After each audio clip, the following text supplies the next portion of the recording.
Hello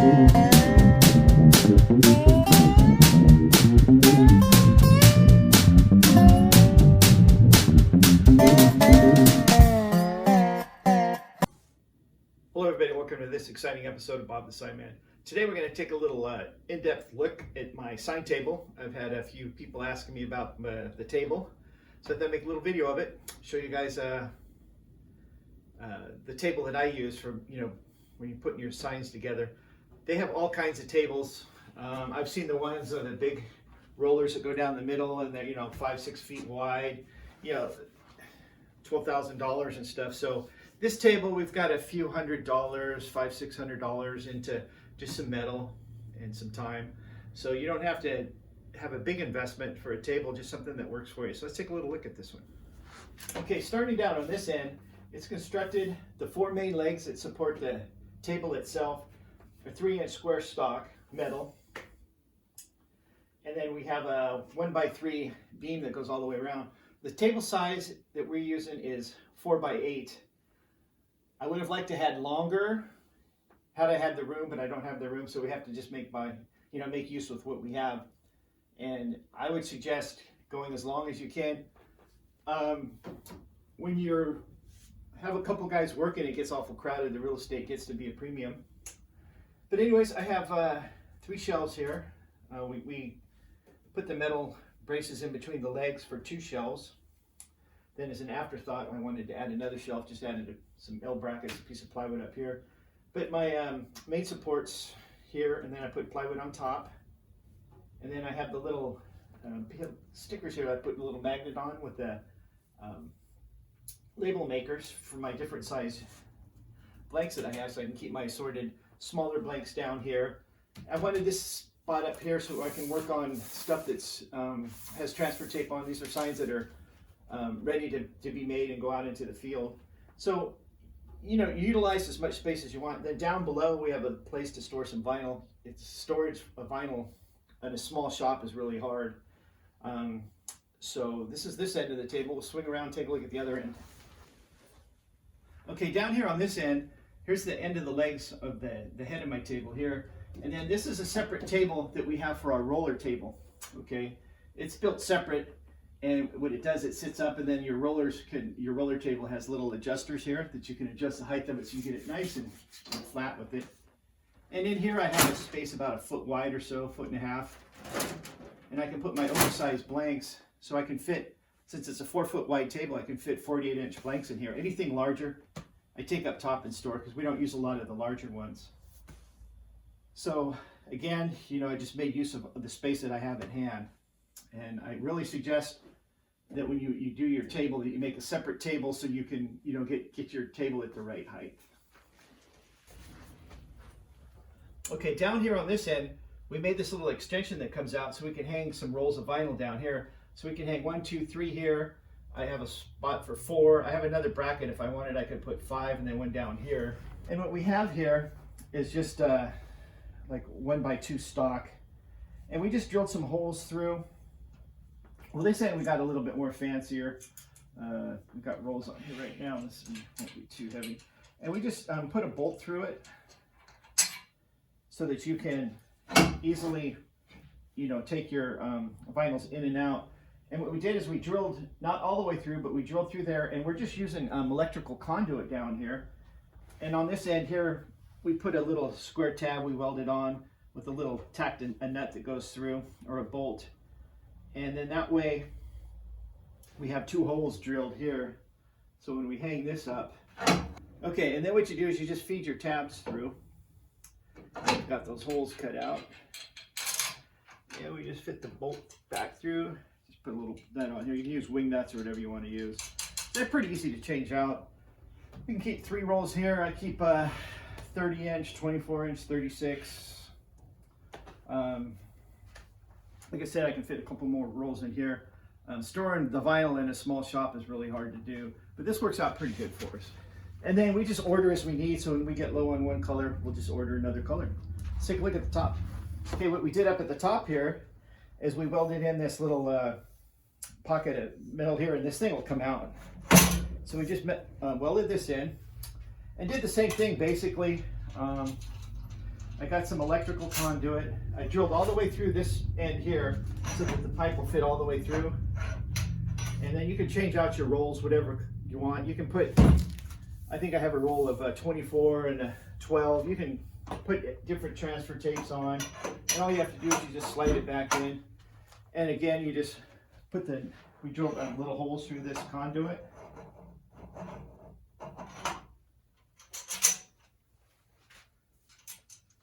So and then you can do any combination you want with the transfer tapes.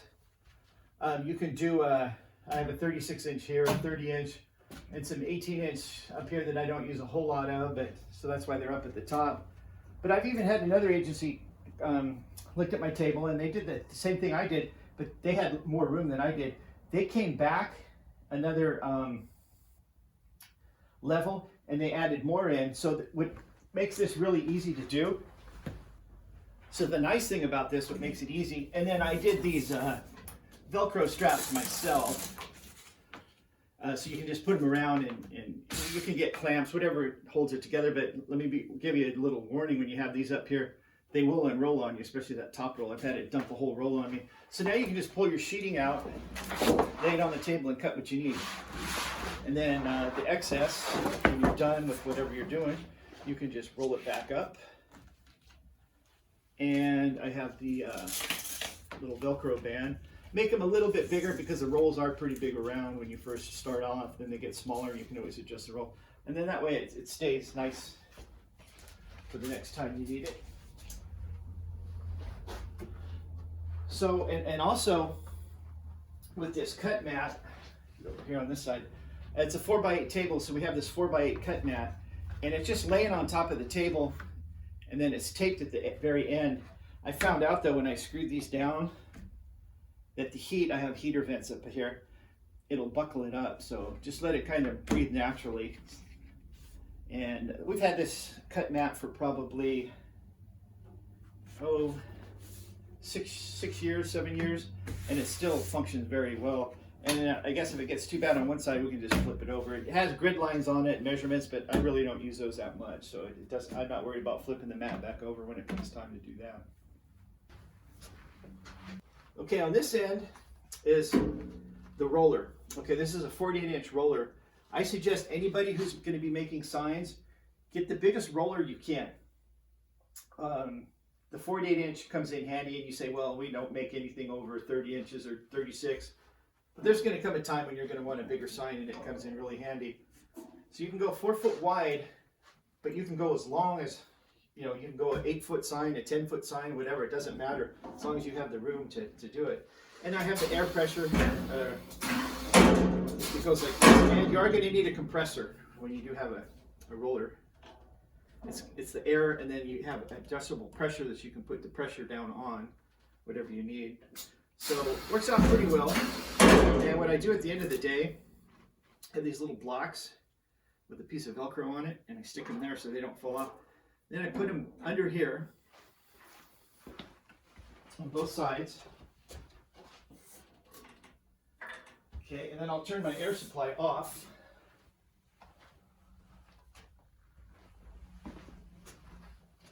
I'm going to come back here and I'll bleed the air out and let it rest here. So that way if the air does shut off or you get a hole or a hose burst or whatever, it's not going to drop down on you and put that pressure and you know, possibly warp your wheel. So we just leave that, and you can see it'll spin freely, and it's just a little bit above the metal roller that's down here. Okay, so down on this end, you can see my little pancake air compressor that I have. That's a big thing that you're going to need in an emergency. My regular air compressor is out in the next room over. It feeds the fuel island for the air for the trucks. They used to change tires here. They don't do that anymore, but we just have the air compressor here. So I just have a hole. So I just have a hole punched in the wall and have my regulator here. Here's my air pressure to shut it on and off. Water separator. So it comes in from the other room. It goes there where those extension cords are. And it goes up, over, and you can see that yellow flex tube. comes down. So this yellow flex tube comes down to here. And when I have this, I have a quick disconnect here. So I can disconnect this. If we do lose power and I don't have any power for my air compressor in the other room, then we have this little pancake generator that we can push in here, and now we can have air for our roller. We have a generator for that we use for emergencies. Here in California, we have these energy conserve days where they'll shut your power off. They call it a public safety something. PG&E will shut the power off here in California to prevent wildfires. So we've had numerous wildfires all over the state during the summertime. So when they shut the power off, we have to be ready. So we have a backup generator that will power my plotter cutter, my generator, refrigerator, and computer and stuff like that. And then when you're done, when you have power restored or whatever, you can always just hook back to your main compressor. Works out pretty well. Okay, up top here, what I did is I just took it looks like about a 1.5 by 1.5 square stock, and I made a little groove in it here, and I just put a piece of conduit up here. Now I got another roll of 36-inch yellow. We use a lot of yellow for our warning signs and stuff. This is probably the most color we use is our yellow. So I have it here, and same thing, you can just undo the strap, lay it out on your table, cut it, and then roll it back up. Okay, remember what I was telling you, I just leave my mat free floating. And what I do is this little area here, there's always going to be that little lip or something, and the signs will get stuck. So I just use this shipping tape, and I just, periodically the tape gets worn out.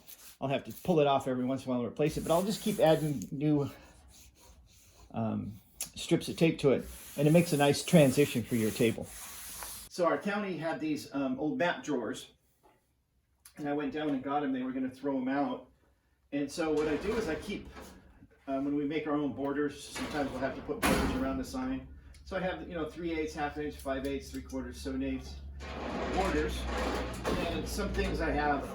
Here's some logos I can keep in here. And here's some scrap EC film that I keep in here, the black little sheets. I make the numbers for the motor pool for all our county vehicles, and I just use the scrap stuff that's going to get thrown away anyway. So I have a use for that, and I save the other scraps too in case I just need that little sign, or you need to fix something or whatever, kind of a pack rat myself. But anyways, and then miscellaneous cut signs here. I have some bicycle lanes ready. Some of these that I'm going to do. I don't suggest doing this anymore. Don't pre-sheet yours with transfer tape. If you're going to store them, leave them blank like this. Or not blank, but leave them uncovered with transfer tape, because that transfer tape sticks to it after a while, and it gets really tough to pull back off. Then I have some little symbols for various signs. This is for a W1-1 to the right. And so I just found a good use, and I keep a lot of my scrap. We use a lot of the DG3, pretty much from 3M, that's all we use. So this stuff's pretty expensive. So I save it, and I cut it down for little strips for reflectors and stuff alongside the road. The colored ones here, I keep the white ones down here, and then down here I just have some more signs. So it's a really good use of space having this. And then up here, there's a nice little gap here where I can keep other stuff that I'm working on here. So I try to utilize as much space as I could on this table. And this is the end here where you trim off the excess around the sign. And I have this little pouch that I just put down here, and I always keep a knife down here, because you always get down here and you're ready to trim it off and you gotta go find a knife. So I keep that there. So basically that's my table, how we built it. Like I said, 4x8, and then we have the roller table down here. You can make it out of wood. You necessarily don't have to do metal, but this thing's going to last forever. I do have, if you want to check out the more pictures of it and the uses of it and how we use it, check out my webpage, www.bobthesignman.com, and look under, I think I have under, it's equipment, sign equipment or something like that. I have a whole little bunch of photos and stuff on the table that we made. So that's about all I can think about right now for the table. Like I said, you don't have to put a whole lot of money into it. I went out to a few cities and counties. I went to Lake County, the city of Napa. I went over to Santa Rosa one day and was looking what they have. It's a city not too far from us over in the next county, over in Sonoma County. And I got some ideas what they were doing. And I just kind of came back and we just made our own deal that works for us.